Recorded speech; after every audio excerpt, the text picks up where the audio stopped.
உலகம் சுற்றும் வர்ணம் FM. ஆச்சரியமான சுவாரஸ்யமான விளையாட்டு சினிமா என உலகம் சுற்றும் வர்ணம் FM வார நாட்களில் இரவு 10 மணிக்கு.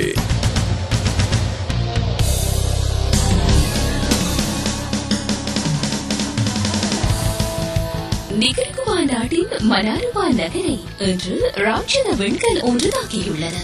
அங்குள்ள விமான நிலையத்தை அண்மித்த வனப்பகுதியில் தீப்பிழம்பாக விழுந்த இந்த விண்கல் சுமார் 39 அடி குறுக்களவு கொண்ட பள்ளத்தை ஏற்படுத்தியுள்ளது. விழுந்தது வனப்பகுதி என்பதால் யாருக்கும் எந்த பாதிப்பும் ஏற்படவில்லை.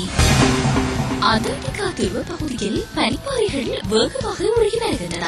விஞ்ஞானிகள் கண்டுபிடித்துள்ளனர். இப்பகுதியில் கடல் நீர் மட்டம் 6 சென்டிமீட்டர் உயர்ந்துள்ளதாம். இது சராசரியை விட 2 சென்டிமீட்டர் அதிகமாகும். உலகம் சுற்றும் வர்ணம்.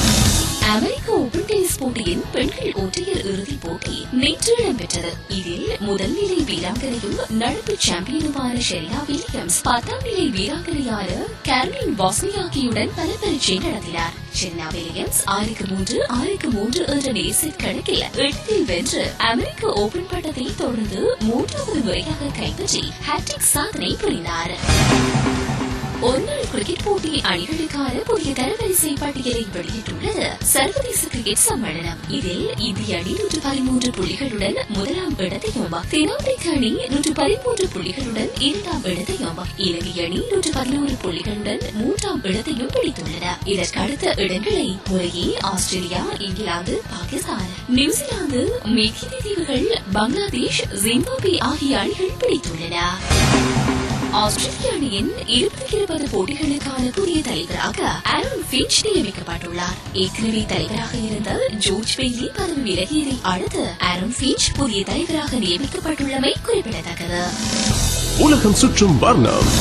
நடிகர் அர்ஜுன் ஜெயஹிந்தின் 2ஆம் பாகத்தை இயக்கி வருகின்றார். இந்த படத்தை அக்டோபர் மாதத்தில் வெளியிட அர்ஜுன் தீர்மானித்திருக்கின்றாராம். இந்த படத்தை அடுத்து அர்ஜுன் மகள் ஐஸ்வர்யாவை முன்னணி கதாபாத்திரமாக வைத்து திரைப்படம் ஒன்று இயக்கி தயாரித்து வெளியிட உள்ளாராம். இந்த படம் முழுவதுமாக வெளிநாட்டில் படமாக்கப்பட உள்ளதாம். நண்பேட்டா படத்தில் நடித்து வரும் உதயநிதி ஸ்டாலின் அடுத்து மல்கராதி இயக்குனர் திருக்குமரனின் இயக்கத்தில் நடிக்கப் போகின்றார். இந்த படத்துக்கு கெத்து என பெயரிடப்பட்டுள்ளது. இந்த படத்தில் உதயநிதிக்கு ஜோடியாக அமித் ஜாக்சன் நடிக்கலாம் என செய்திகள் வெளியாகியுள்ளன. இத்துடன் இன்றைய உலகம் சுற்றும் வருடம் தொகுப்பு நிறைவடைகின்றது. உலகம் சுற்றும் வருடத்தின் ஒலிப்பதிவை வர்ணம் FMஇன் Facebook மற்றும் YouTube தளங்களில் நீங்கள் கேட்கலாம். மீண்டும் நாளை சந்திக்கலாம். நான் கிருஷ்ணி. உலகம் சுற்றும் வர்ணம் FM. ஆச்சரியமான சுவாரஸ்யமான விளையாட்டு சினிமா என உலகம் சுற்றும் வர்ணம் FM வார நாட்களில் இரவு 10 மணிக்கு.